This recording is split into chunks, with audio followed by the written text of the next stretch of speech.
I love hearing my name. I love my name. I don't care if that's vain because I spent a lot of time hating my name. Our names are powerful, literally. Our brains have a unique reaction to the sound of our names, sometimes even while sedated. But many students have their names mispronounced or disregarded every day in school. So what impact does that have on their education? And what can educators do?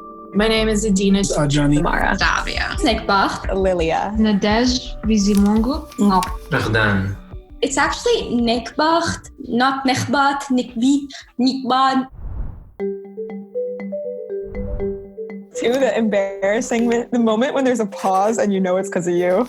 They just go so far that sometimes it's even concerning, like Rajahada. I remember just being like, oh, that must be me.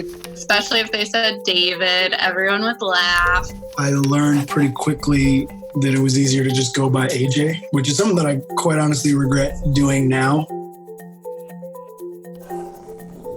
In 2012, researchers Dr. Rita Kohli and Dr. Daniel Salarsano published a study called Teachers, Please Learn Our Names, Racial Microaggressions in the K-12 Classroom. Here's Dr. Kohli. Schools are not a power-neutral space. Teachers are an authority figure. Teachers have power in those contexts. And so often what they say goes. Often what they say is viewed as the legitimate knowledge in this space. So it takes a lot for a first grader to say to their teacher, "Excuse me, you pronounced my name this way, but it's actually this way, and it matters to me." In fact, it takes a lot for a student of any age. The first time I ever tried to confront a professor was actually last semester, and it wasn't really a good experience. Some professors just don't even ask. They're just like, can I call you by this name? She mispronounced my name and asked me if she can call me something else. Regardless of whether we want to be called a certain way or not, it's an elder person who has a PhD and this and that. Later on, I felt like it was my responsibility to actually email her and tell her that, "Professor, I get that it's the first day of class, but you don't even have the right to ask me if you can call me something else." She later on apologized, but it's only because we pushed the conversation forward. So, what is the big deal? If you can't understand my name, how can you understand me? A microaggression is a subtle form of discrimination that can occur intentionally or unintentionally, and it can include telling a student their name is too hard to say. We're centering a particular cultural vantage point when we say things are difficult to pronounce, because they're not really difficult to pronounce. Inherently, they're difficult to pronounce for us. Dr. Kohli's research underscores that a person's name is their entrance point to the world. So what happens when those names are mispronounced, disregarded, or even mocked? They start to feel like their name was a burden. They start to feel like they themselves were a burden. And so they began to withdraw sometimes from participating socially and academically in schools. There's actually a term for the unintended lessons kids learn in school, things that live between the lines and in hallways and in roll call. There's a lot that we impart onto our students or on each other that is complete subtext, right? We don't say it out loud, right? Al-Juhara El-Thani is the head of educational and community programs at Qatar Foundation. Her work focuses on hidden curriculum and how to fix it. I was in a class once, a sixth grade all-boys English class, and it was 15 minutes quiet reading time. I was sitting at the back of the class. At one point, the boy puts his hand up and asks the teacher, he's like, "Sir, I have a question." He goes, "Yeah." He goes, "Why are they all white?" You think kids don't register? It registers.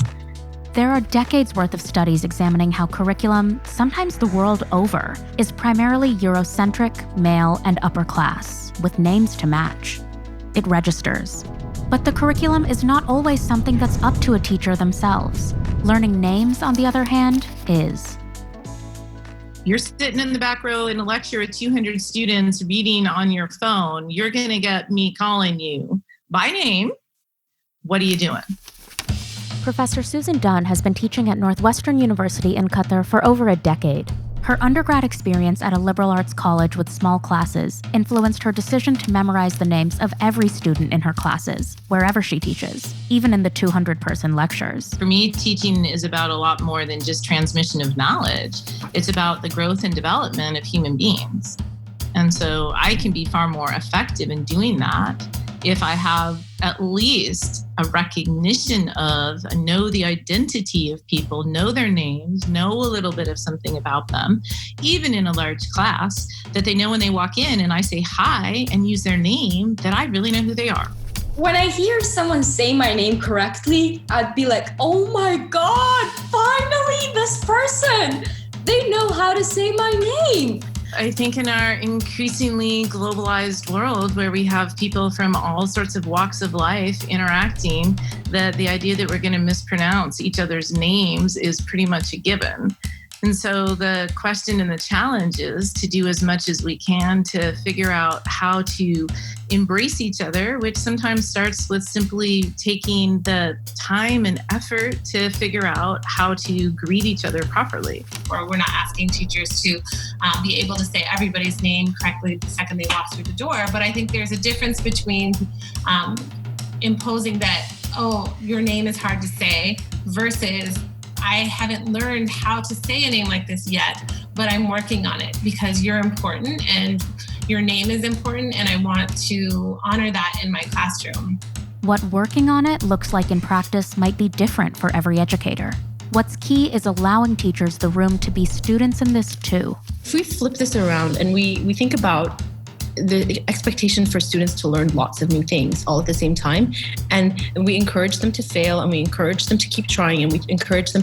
I think that vulnerability that we expect of students should be the same expectation that we have of our teachers. They aren't the holders of all knowledge. We know that. We know that they're human. What would I tell my younger self? I would tell her to be proud that you have a unique name. The fact that you have such a unique name doesn't make you stand out in a negative way, but instead it makes you shine. Know that that's not anything embarrassing. It's going to take time, but you will understand how important your name is actually, and how your parents did not name you just for the sake of naming someone. I would tell my younger self to learn about the significance of your name and call that teacher out when they mispronounce your name. I would probably just take my younger self by the shoulders, look him dead in the eye and tell him, your name means he who wins the struggle, and it'll be a prophecy if you let it be.